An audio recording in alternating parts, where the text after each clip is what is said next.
श्रेया आज घर पे है, उसको देखने एक लड़का आ रहा है शादी के लिए। उन्हें मेरी फीलिंग्स की कोई कदर ही नहीं है।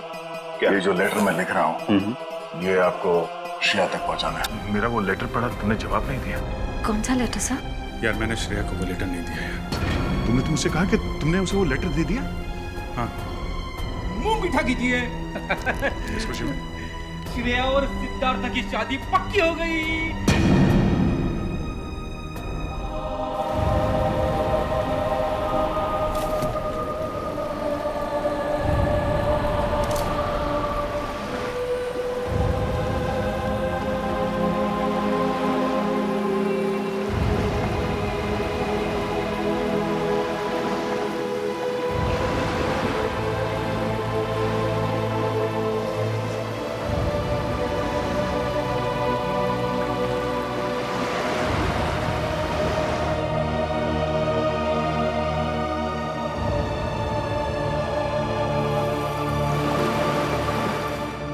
सर बोलिए ना, क्या बात है? नहीं वो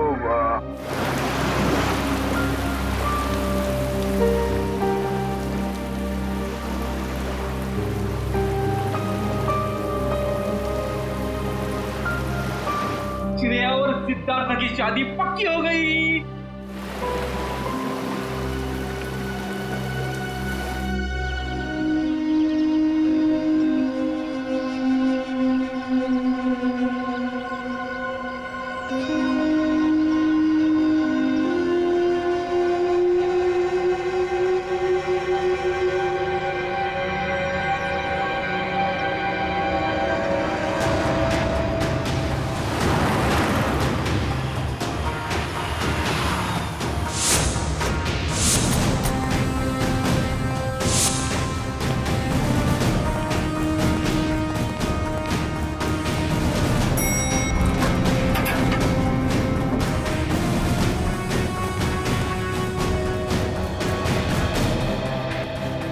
कहाँ है लाश? सर वो इस कैबिन में।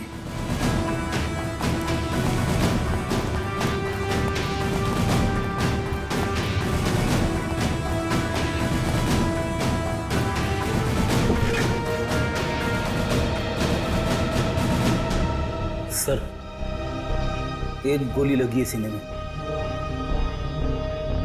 देखो जरा शरीर से गोली बाहर निकलने का कोई निशान है क्या?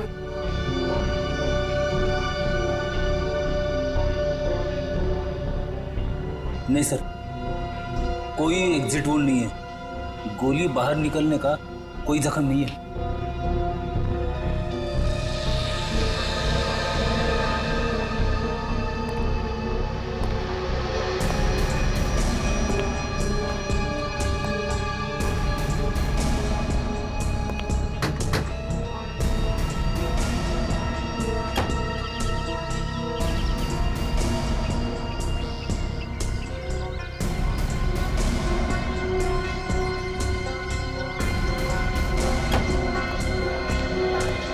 पूरी सर। लाश किधर? सर अंदर आइए सर।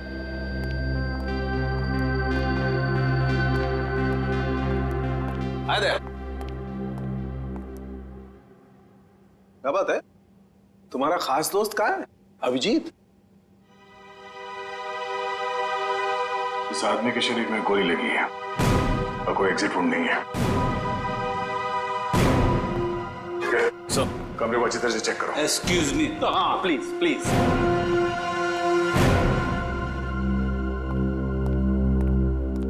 ये तारिका क्या हुआ है? ये तो एकदम उखड़ गया था। कुछ गलत तो नहीं कह दिया मैंने?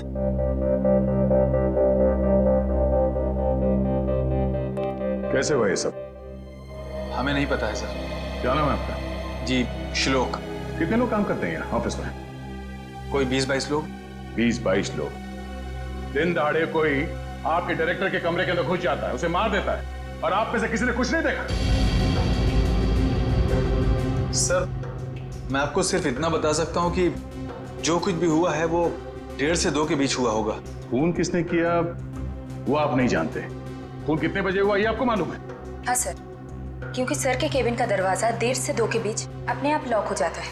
क्यों लॉक हो जाता है? वो तो नहीं पता, सर ने ऐसे ही बनवाया है। तो क्या करते क्या थे कैबिन में 1:30 से 2 के बीच? सर हो सकता है कि वो अपने वाइफ से बात करता हो और नहीं चाहता हो कि कोई उसे डिस्टर्ब करे। नहीं सर, सर शादीशुदा नहीं थे। तो फिर करते क्या थे वो? हाँ? पूजा करते थे, खाना खाते थे, क्या करते थे? सर वो घर से खाना खा के आते थे। और ये कैबिन का दरवाजा हर रोज ऐसे ही बंद होता था? जी सर। जी सर। तो फिर आज उसी दौरान उनका खून हुआ, ये आप लोग कैसे कह सकते हैं? सर ये शालिनी है। सर इनको अंकुश सर से मिलना था, ये दौड़ते हुए उनके केबिन में गए, लेकिन अरे शालिनी, तुम भाग के कहाँ जा रही हो? सॉरी रचना, वो बॉस से कुछ अर्जेंट काम है मुझे। सर से मिलने जा रही हो? लेकिन अभी तो 1:30 बजने वाले हैं, केबिन बंद हो जाएगा उनका। पता है, इसलिए तो जल्दी जा रही हूँ। Excuse me.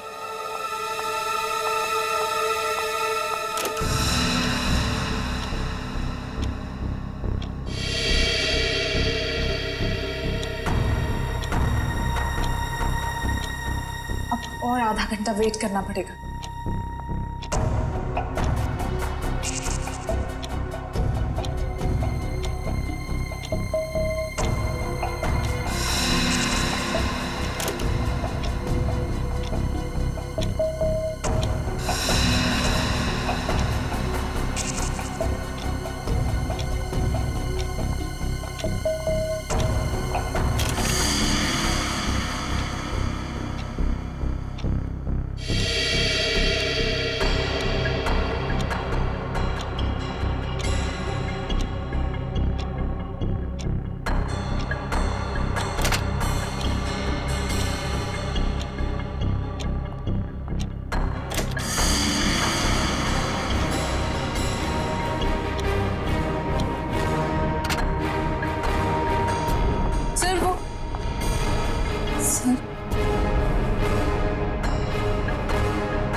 क्या हो गया बॉस को?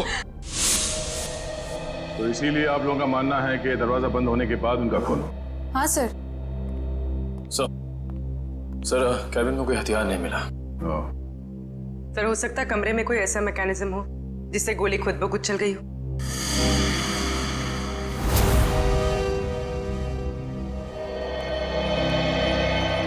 डॉक्टर साहब, ये खूनी कहाँ खड़ा होगा जब उसने गोली चलाई?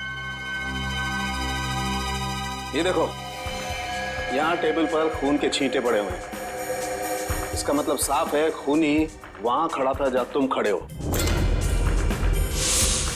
और ये अंकुश यहाँ था। सामने से खूनी ने गोली चलाई जो अंकुश के सीने में आकर के लगी, और गोली लगते ही अंकुश यहाँ जमीन पे गिर गया। और अगर गोली किसी मैकेनिज्म से चलाई गई है तो मैकेनिज्म इसी लाइन में होनी चाहिए। बिल्कुल। रेडी निखिल, जरा देखो कोई मैकेनिज्म दिखता है क्या? मैकेनिज्म? हाँ, जिस वक्त अंकुश की मौत हुई उस वक्त ना कोई कमरे में बाहर से अंदर आया और ना कोई अंदर से बाहर गया। आप लोगों को पता है कि मौत कितने बजे हुई? हाँ, ऑफिस स्टाफ का कहना है कि दोपहर को 1:30 से 2 बजे के बीच। सही है।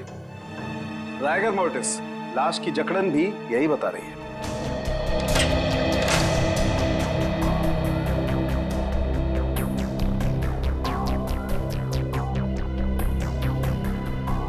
सर यहाँ तो कोई मैकेनिज्म दिख नहीं रहा है।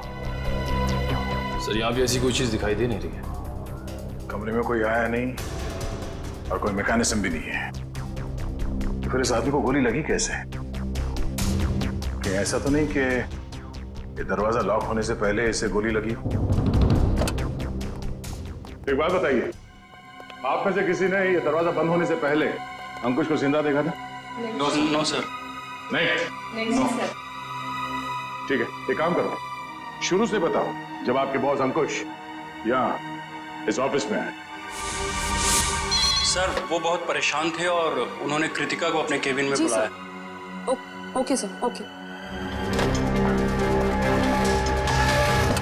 रचना, क्या हुआ? बॉस बहुत ज्यादा गुस्से में है, कृतिका को अंदर बुलाया है।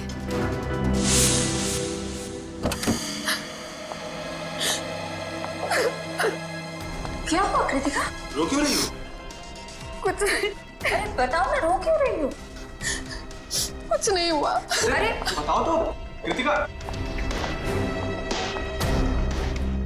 तो कृतिका अभी कहाँ है? ऑफिस से चली गई क्या वो? नहीं सर, उसका बैग तो यहीं है।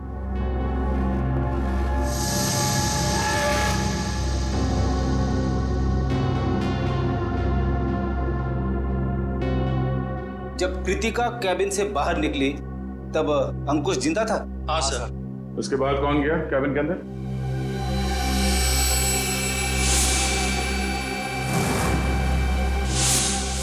देखिए, हम एक सवाल 2 बार नहीं पूछेंगे आप लोगों से।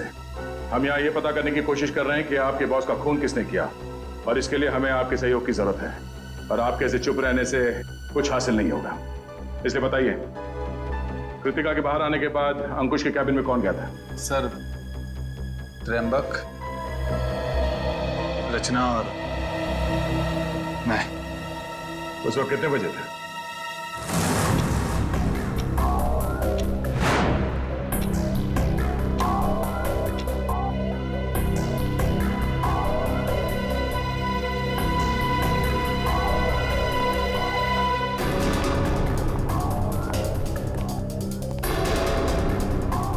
सर, क्या हुआ? आपने हमें बुलाया? ये पूछो क्या नहीं हुआ है? क्या सर, क्या नहीं हुआ? ईमानदारी नहीं हुई, वफादारी नहीं हुई। सर, हम कुछ समझे नहीं। देखो, तुम तीनों बहुत मुश्किल में हो। मुश्किल में? हाँ, मुझे ये पता चला है कि तुम तीनों में से कोई एक हमारे डिजाइन कॉम्पिटिटर्स को बेच रहा है। नहीं सर, हम ऐसा नहीं कर सकते। हाँ सर, मुझे तो ये भी नहीं पता कि हमारे कंपटीटर्स है कौन। मेरे पास सबूत है और मैं तुम तीनों को जेल भिजवा सकता हूं, लेकिन मैं ऐसा नहीं करूंगा। चुपचाप शाम के 5 बजे तक मुझे बता दो वो आदमी कौन है। हाँ, उसकी नौकरी तो नहीं रहेगी, लेकिन उसे मैं जेल जाने से जरूर बचा लूंगा। लेकिन सर, हम लोग... मेरे पास ज्यादा समय नहीं, जितना मैंने कहा है उतना करो। तो कोई कंपनी के सीक्रेट्स बेच रहा था? हाँ? सर, अंकुश जरूर भड़का होगा इस धोखे से। कोई भी भड़केगा। बहुत तकलीफ होती है जब उसका कोई करीबी उसे धोखा देता है।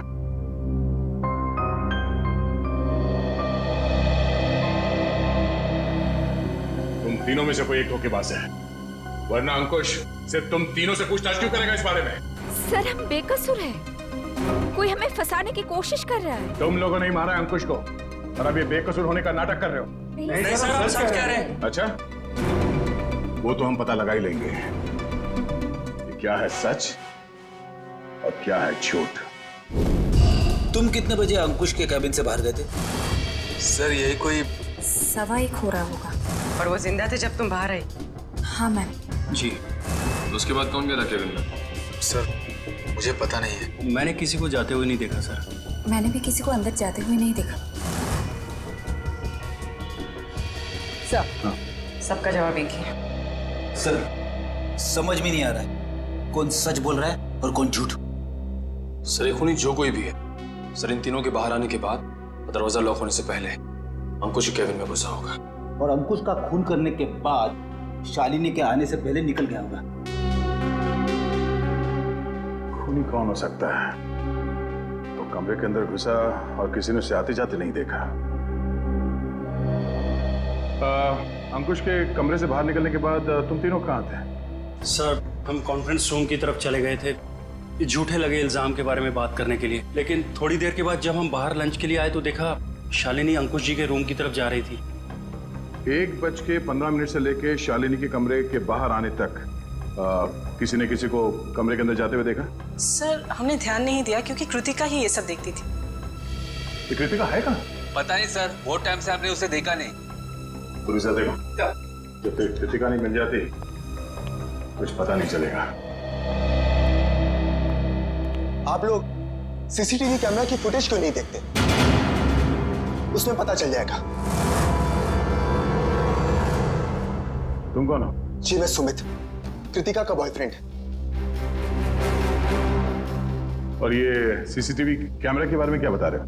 कृतिका ने मुझे बताया था कि बॉस ने स्टाफ पे नजर रखने के लिए उसके डेस्क पे एक सीक्रेट कैमरा लगा रखा था।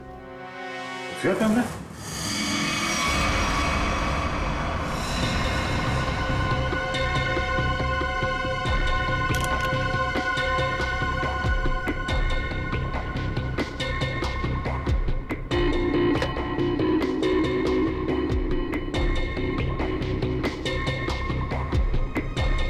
यहाँ पे तो कोई कैमरा दिख ही नहीं रहा है।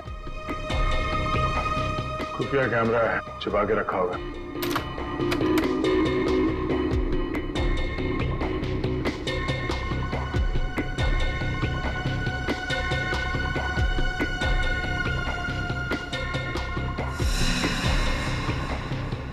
ये देखो, लाफिंग बुद्धा की आंखों में कैमरा है। निखिल, पता करो इसका रिसीवर कहाँ है।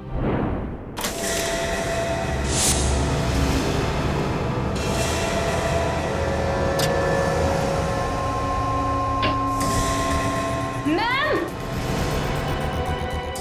आशिता, मम्मी देखिए। अरे कृतिका, कृतिका, संभाल के। कृतिका, जाओ। कृतिका, कृतिका। क्या हो गया? सर इसने आत्महत्या करने की कोशिश की। सर जहर निकाल। इसे हॉस्पिटल ले जाना होगा। पीछे एम्बुलेंस है, उसमें डालो जल्दी। कृतिका, ठीक है। एक मिनट, ले जाओ। ठीक क्या हुआ? संभाल के। निखिल, उस खुफिया कैमरे का रिसीवर मिला? हाँ सर, उस सीक्रेट कैमरा का ये सब मिल गया है। गुड, जरा फुटेज प्ले करो।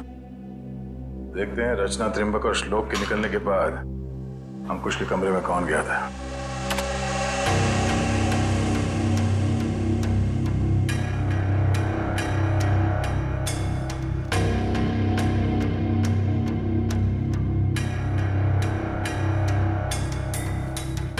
उन तीनों ने कृतिका के बारे में जो कहा था वो तो सही निकला।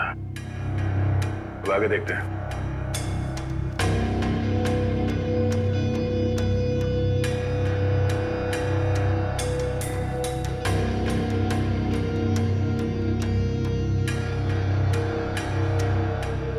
देखते हैं इस खुफिया कैमरा की आंखों ने ऐसा कुछ देखा है कि जो यहाँ काम करने वाले 20-22 लोगों ने नहीं देखा, और अंकुश की मौत हो गई।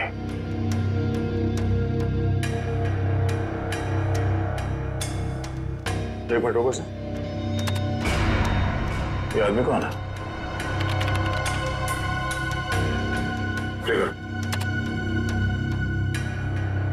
फॉरवर्ड करो सर। बस इसका चेहरा तो ठीक से दिख ही नहीं रहा है। ये आदमी कैबिन के अंदर गया एक 20 को, बाहर निकला एक 25 को, और बड़ी हड़बड़ाहट में निकला है बाहर। निकल, एक काम करो, ऑफिस के स्टाफ मेंबर्स को बुलाओ, और हाँ, उस वॉचमैन को भी लेके आओ अंदर।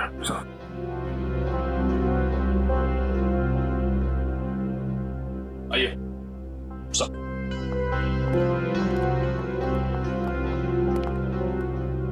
देखिए, इस आदमी को पहचानते हैं आप? नहीं सर, हमने इन्हें कभी ऑफिस में नहीं देखा। तुम? नहीं सर, इससे पहले मैंने कभी इसे देखा नहीं। श्लोक? नहीं सर, मैंने भी इसे नहीं देखा। वॉचमैन, तुम तो एंट्रेंस में थे, तुमने तो देखा होगा साथ ही जाते। हाँ, पहचानते हो कौन है? नहीं सर, मैंने इसे कभी नहीं देखा। अरे तो फिर ये अंदर आया कैसे? उड़ के आया क्या? मेरा एक फोन आया था, मैं 5 मिनट के लिए थोड़ी दूर चला गया था, शायद ये तब आया होगा। अच्छा, निखिल, एंट्रेंस में जो कैमरा है उसका फुटेज चेक करो।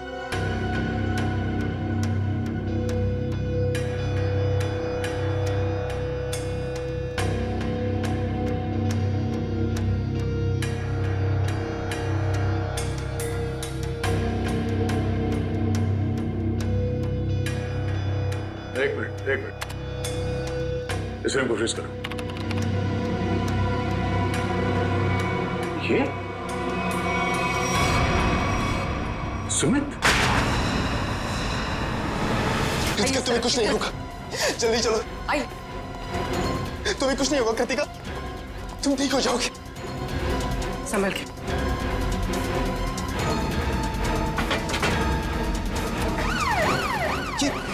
मैं नहीं जा रहा। अरे ये क्या कर रहे हैं सर? कृतिका के पास मेरा रहना जरूरी है। तुम आज इस ऑफिस में से पहले भी आए थे? हाँ, कृतिका बहुत परेशान थी, उसी ने मुझे फोन करके बुलाया था। अंकुश का खून करने के लिए? ये कैसी बातें कर रहे हैं आप लोग? सच है, वही कह रहे हैं, समझे? तुम अंकुश के कैबिन में घुसे, उसका खून करके वहां से निकल गए और तुम कृतिका से मिले भी नहीं। सर ऐसा कुछ भी नहीं है, मेरी बात समझने की कोशिश कीजिए। आप लोग जैसा समझ रहे हैं ऐसा कुछ भी नहीं, मैंने किसी का खून नहीं किया है। चल अंदर चल, मेरी राम कहानी हम लोग वहीं सुनेंगे। निकल। सर मैं सच कह रहा हूँ, मैंने खून नहीं किया है। तुम्हारे गिड़गिड़ाने का कोई फायदा नहीं है, हम जानते हैं कि अंकुश का खून तुम नहीं किया है। काश सर, अगर मैंने उसका खून किया होता तो मुझे अपना गुनाह कबूल करने में खुशी होती। मैं उसे मारना चाहता था लेकिन मार नहीं पाया। तुम अंकुश को क्यों मारना चाहते थे? क्योंकि वो कृतिका को परेशान कर रहा था, उससे शादी करना चाहता था। कहता था कि अगर शादी नहीं करोगी तो उसे नौकरी से निकाल देगा। बार बार अपने एमडी होने की धमकी देता था।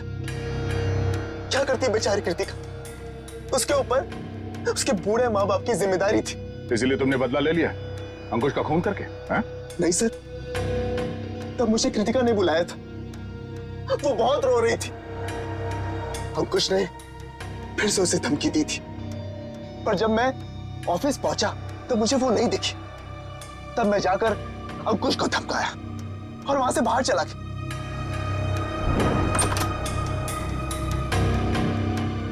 कौन हो तुम?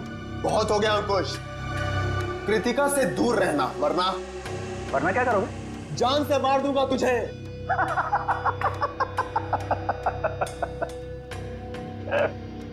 अरे जा, जो करना है कर, कृतिका सिर्फ मेरी बनेगी। अंकुश, तू यहां से निकल रहा है या मैं सिक्योरिटी को बुलाऊं? आउट। अभी तो जा रहा हूं, लेकिन बहुत जल्द लौटूंगा और तब तुझे मुझसे बचाने के लिए कोई नहीं रहेगा, कोई नहीं रहेगा।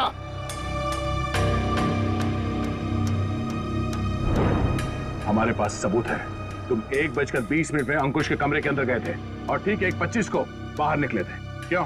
फिर भी मैं बार बार यही कहूंगा कि मैंने खून नहीं किया है। देखो सुमित, दया सर को गुस्सा मत दिलाओ, सीधी तरीके से मान जाओ कि खून तुमने किया है। क्योंकि तुम्हारे जाने के बाद यहाँ की स्टाफ शालिनी जब कैबिन में गई तब अंकुश मरा पड़ा था। सर मेरा विश्वास कीजिए, मैंने खून नहीं किया है, प्लीज मेरा यकीन कीजिए आप लोग। याद देखो। सर, गन पाउडर की स्मेल, स्प्रे देना। एक मिनट,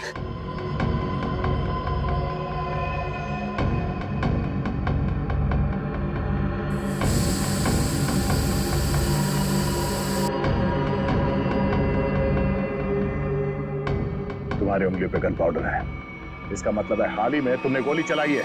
नहीं सर, अंकुश का खून तुम नहीं किया है। मैंने गोली नहीं चलाई है सर। तो फिर ये गन पाउडर तुम्हारी उंगलियों पे कैसे आया? सर प्लीज सर, मेरा विश्वास। गन पाउडर कैसे आया तुम्हारे हाथ पे? सर वो मेरे पास मेरी अपनी गन, उससे गलती से चल गई थी जब मैं आज अपने घर पर था। तुम्हारे पास अपनी गन है? लाइसेंस है? हाँ? नहीं। तो गैर कानूनी तरीके से गन रखी थी तुमने? हाँ? सिर्फ और सिर्फ अंकुश को मारने के लिए। अगर आज उससे कोई नहीं मारता तो मैं शायद उसे जरूर मार देता। तो गन कहाँ रखी है तुमने? बाहर फ्लावर पॉट में। गन को बाहर क्यों छोड़ा तूने? हाँ? क्योंकि कृतिका ने मुझे कसम दी थी कि मैं अपने साथ गन अंदर लेकर ना आऊं, वरना गुस्से में मैं कहीं उसके बॉस को मार ना दूं, इसलिए बाहर छोड़ दी। चल दिखा वो गन कहाँ है।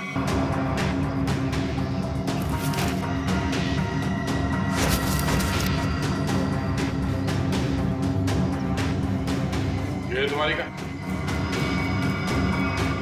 हाँ सर।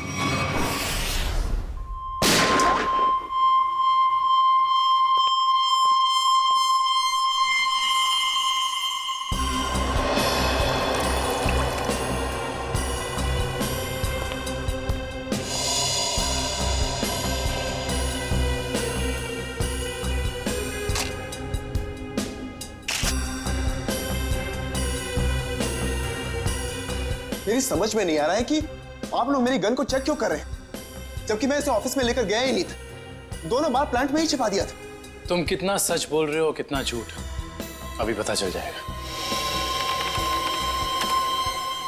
भैया तो मैच होती।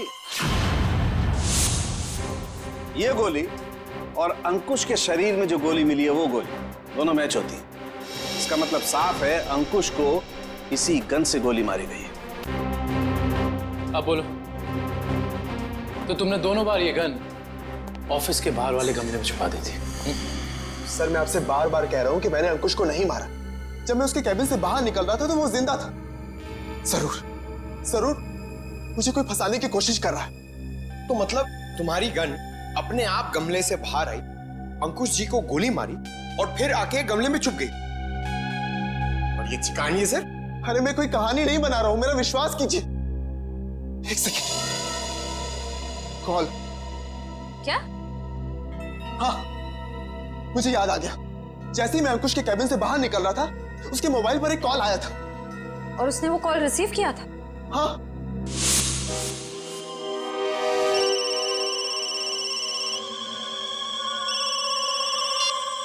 हाँ बोल। पंकज, अंकुश का मोबाइल चेक करो। सर, अगर अंकुश ने एक कॉल रिसीव किया है तो शायद वो तुम्हारे निर्दोष होने का सबूत हो।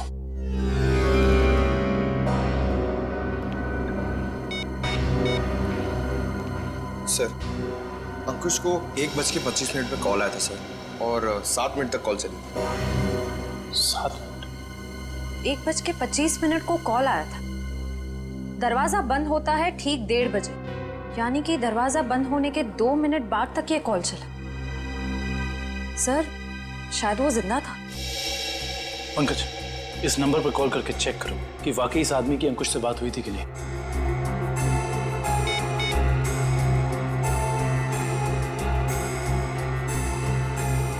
अंकुश नहीं, मैं सीआईडी ऑफिसर पंकज बोल रहा हूँ। अच्छा एक बात बताइए, आपने आज अंकुश को फोन कॉल किया था?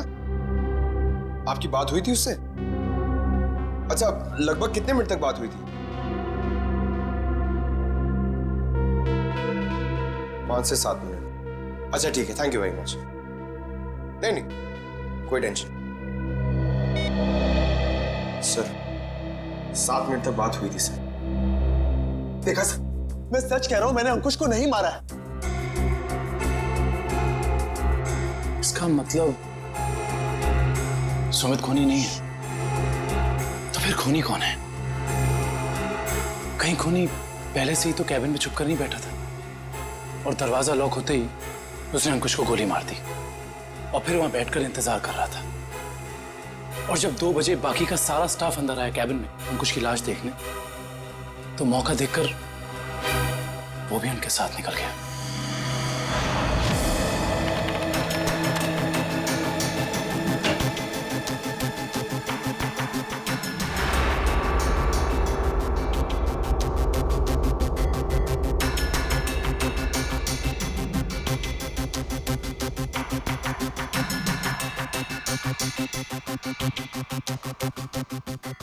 ये देखिए सर, शालिनी के चीखने के बाद जो 6 लोग कैबिन के अंदर आए थे वही 6 लोग कैबिन से बाहर गए। इसका मतलब है कैबिन के अंदर कोई छुपा हुआ नहीं था। कैबिन के अंदर कोई छुपा हुआ नहीं था। इस दरवाजे से कोई अंदर नहीं आया और अंकुश इस कमरे में अकेला था जब ये दरवाजा बंद हुआ। तो इस कमरे के अंदर आने का इस दरवाजे के अलावा सिर्फ एक ही रास्ता है, वही ये खिड़की।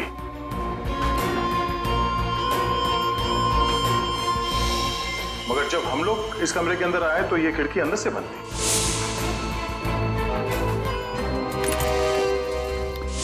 तो अगर हम ये मान के चले कि कोई इस खिड़की के जरिए अंदर आया है तो नीचे से ऊपर आना तो बहुत मुश्किल है, और किसी ने तो देखा ही होगा उसे ऊपर आते हुए। दूसरा रास्ता बचता है ऊपर, टेरेस।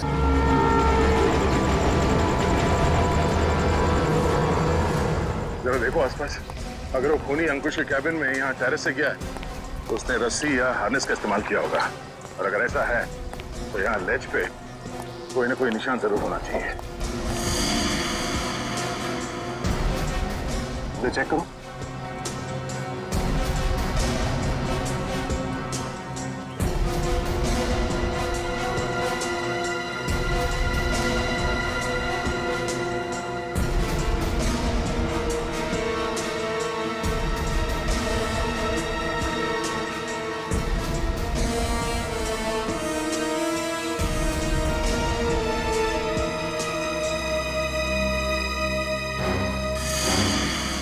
ये देखो, यहाँ पर निशान है।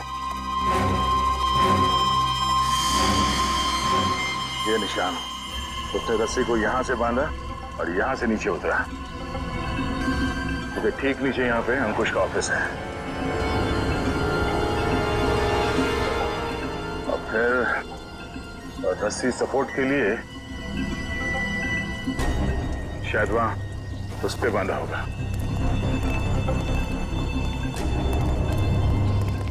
ये देखो, रस्सी के घिसने का निशान है यहाँ पे। इसका मतलब है उसने रस्सी यहाँ इस पाइप पे बांधा और वहां से नीचे अंकुश के कैबिन में गया। कमाल है सर, खूनी इतना कुछ करता रहा लेकिन किसी ने उसे देखा तक नहीं। खूनी ने जिस तरीके से मेहनत की है खून करने के लिए, उससे तो साफ साफ दिख रहा है सर उसके दिल में कितनी नफरत भरी पड़ी थी अंकुश के लिए। ये पता करना पड़ेगा कि वो है कौन जिसे अंकुश से इतनी नफरत थी, और उसे ये भी पता था कि अंकुश के कैबिन का दरवाजा 1:30 से 2 बजे के बीच बंद होता है। वो ना हो ये कोई ऑफिस का ही आदमी है।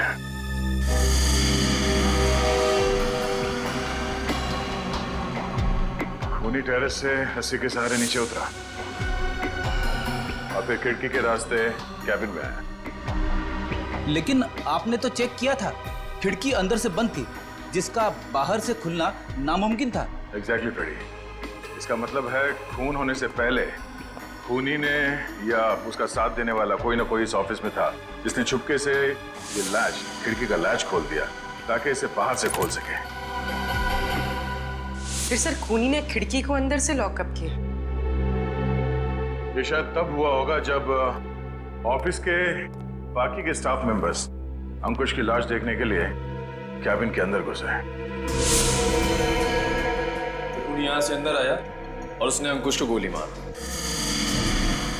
गोली चलने की आवाज नहीं आई, शायद गन पे साइलेंसर लगा हुआ था, और फिर अपना काम करने के बाद खूनी वापस इस खिड़की से ऊपर चला गया।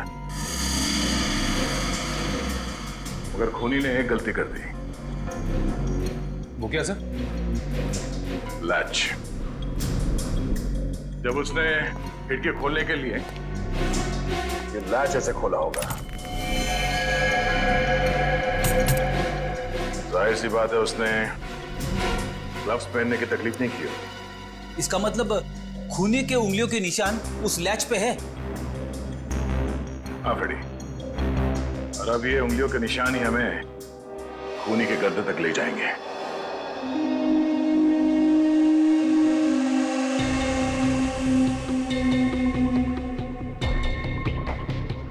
सर आप लोग हम पर शक कर रहे हैं? हाँ, क्योंकि खूनी आप लोगों में से कोई है। ये क्या कह रहे हैं आप सर? सही कह रहे हैं, थोड़ा इंतजार करो। उस खिड़की के लैच पे जो उंगलियों के निशान मिले हैं, अगर वो आप में से किसी के फिंगरप्रिंट्स के साथ मैच होते हैं तो पता चल जाएगा कि अंकुश का खूनी कौन है।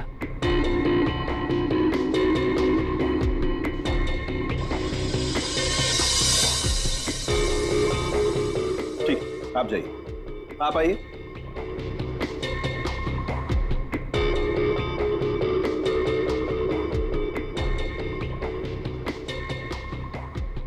ठीक, जाइए।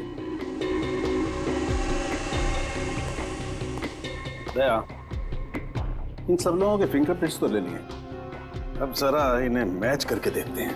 ठीक है सर। हाँ?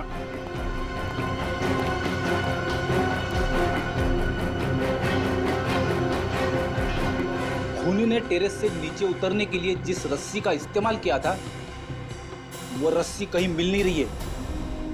अच्छा, रेडी, वो रस्सी यहाँ ऑफिस में होनी चाहिए। ढूंढो, देखो कहाँ है वो रस्सी। सबसे बड़ा सबूत है, इस फिंगरप्रिंट से भी ज्यादा बड़ा। अगर वो रस्सी मिल गई तो समझ लो खूनी अपने आप अपने हाथ आ जाएगा।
अरे भाई दया, क्या बात है डॉक्टर तारिका? केबिन में मिले फिंगरप्रिंट्स इनमें से किसी से मैच नहीं हो रहे। ये कैसे हो सकते डॉक्टर तारिका? इनमें से किसी न किसी के उंगलियों के निशान मैच होने चाहिए थे। आप लोगों से कोई गलती हो गई होगी। नहीं यार दया, ऐसा नहीं है, हमसे कोई गलती नहीं। हो सकता है दया इनमें से कोई खूनी नहीं होगा, तो खूनी नहीं होगा तो फिंगरप्रिंट्स कैसे मैच होंगे? हो सकता है इस बार गलती आप लोगों से होगी। नहीं, मैं सही हूं और मैं साबित भी कर सकता हूं। खूनी इन्हीं में से कोई है और वो खुद ब खुद सामने आएगा। सामने आ जाएगा मतलब तुम्हारे सामने आकर के खड़ा हो जाएगा, कहेगा लीजिए दया जी मैंने खून किया, मुझे हथकड़ी पहना दीजिए। यार बात कर। डॉक्टर साहब इस बार ऐसा ही कुछ होगा।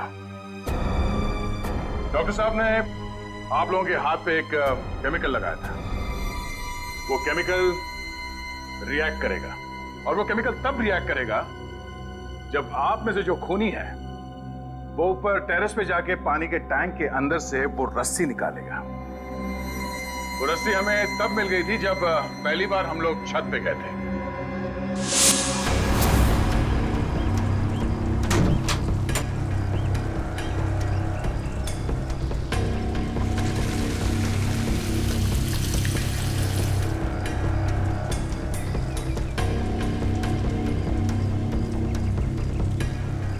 तैयारी के साथ आया था। उस रस्सी पे हमने एक केमिकल लगाया है और वो केमिकल तब रिएक्ट करेगा जब आप लोगों के हाथ पे लगा हुआ केमिकल उसके कांटेक्ट में आएगा। आप लोगों के हाथ चमकने लगेंगे अंधेरे में। Lights off.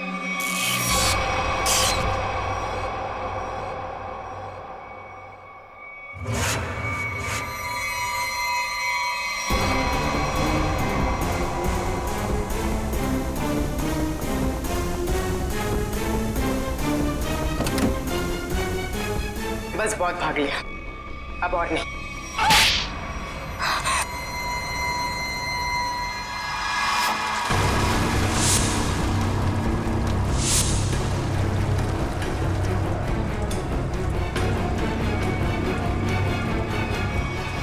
तुमने अंकुश को क्यों मारा? तुम ही कंपनी के सीक्रेट्स बेच रही थी ना? और जब अंकुश तुम तीनों से पूछताछ कर रहा था तुम जानती थी कि तुम्हें उससे छुटकारा पाना है?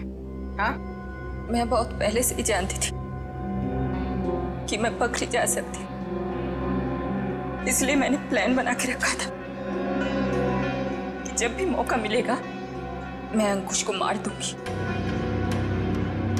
तो तुमने अपने प्लान में सुमित को कैसे फंसाया और क्यों फंसाया? उसने क्या बिगाड़ा था तुम्हारा? मेरी सबसे अच्छी सहेली को मुझसे दूर कर दिया था। मैं और कृतिका अच्छे दोस्त हुआ करते थे, लेकिन जब से सुमित उसकी जिंदगी में आया था तब से कृतिका उसकी बातें करती रहती थी। सुमित ऐसा है, सुमित वैसा है, सुमित ने ये किया, सुमित ने वो किया, सुमित सुमित सुमित। इस सुमित से मुझे नफरत होने लगी थी। दिन रात उसके साथ फोन पे लगी रहती थी।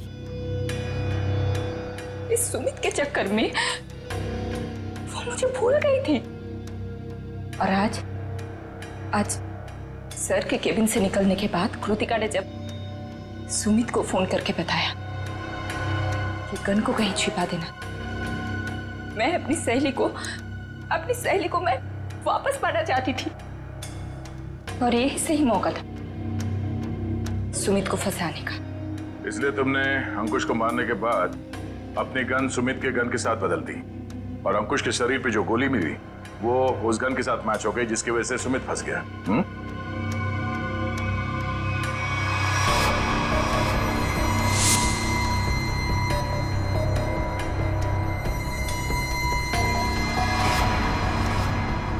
और जब अंकुश अपने कैबिन में तुम तीनों पे भड़क रहा था, उस वक्त तुमने चुपके से उस खिड़की का लैच खोल दिया।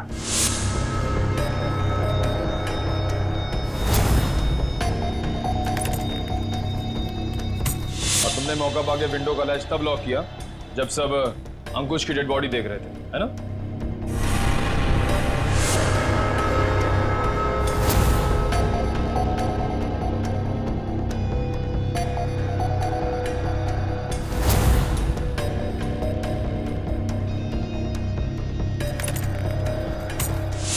तुम्हें कैसे मालूम कि सुमित के पास कौन सी गन है? कृतिका ने मुझे एक बार बताया था कि सुमित ने एक नई गन खरीदी है। ठीक वैसी गन मैंने भी खरीदी। और आज जब सुमित दोबारा ऑफिस में आया तो मुझे पता था कि वो गन फिर से कहीं बाहर रख के आया होगा। और मौका मिलते ही मैंने वो गन बदल दी। क्या फायदा हुआ तुम्हें ये सब करके? हाँ? तुमने एक दोस्त खो दिया और साथ में अपनी आजादी भी। पूर्वी, ले जाओ इसे। Sir, sir.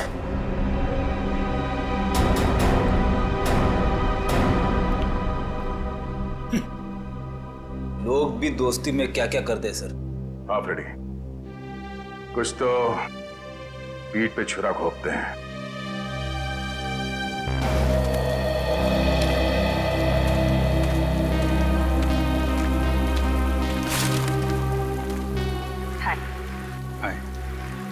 झूठ बोला तुमने दया से? हाँ, भाई जैसा ना वो तुम्हारा, इस तरह से दिल दुखाया? कैसी बात कर रहे हो तारिका? मैं तो सपने में भी उसका दिल दुखाने के नहीं सोच सकता। उसको दुख ना हो इसलिए मैंने झूठ बोला। अभिजीत, झूठ के पैर नहीं होते, वो ज्यादा दूर तक चल नहीं सकता। तुम्हें दया को सब कुछ सच सच बता देना चाहिए था। बताया था मैंने सच उसे, कड़वा सच। मैं सिर्फ ये जानने आया था कि श्रेया ने उस लड़के को हाँ बोला है या नहीं। नहीं, वो हाँ बोल दिया श्रेया ने। लेकिन जब मैंने दया का चेहरा देखा, लगा जैसे किसी गोली ने उसके सीने को चीर दिया है।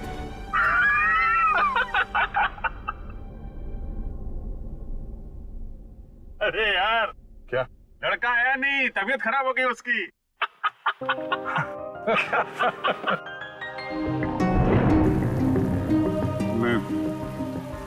मैं दया को इस हालत में नहीं देख सका। मैंने बात पलट, मैंने कहा कि मजाक था। सिद्धार्थ का परिवार तो आया ही नहीं।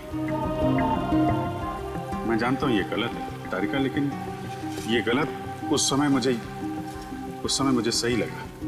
और दया का इतना इंपॉर्टेंट लेटर श्रेया को ना देना ये भी तुमको सही लगा?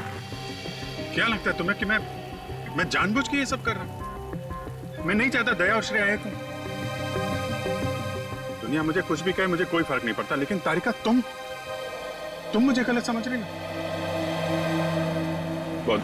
बहुत दुख हुआ मुझे, बहुत दुख हुआ। गया था मैं श्रेया के घर वो लेटर लेके। नमस्ते अभिजीत, तुम आओ अंदर आओ। श्रेया से थोड़ा काम था, वो है क्या? हाँ है, बैठो, मैं उसे बुलाती हूँ, बैठ जाओ।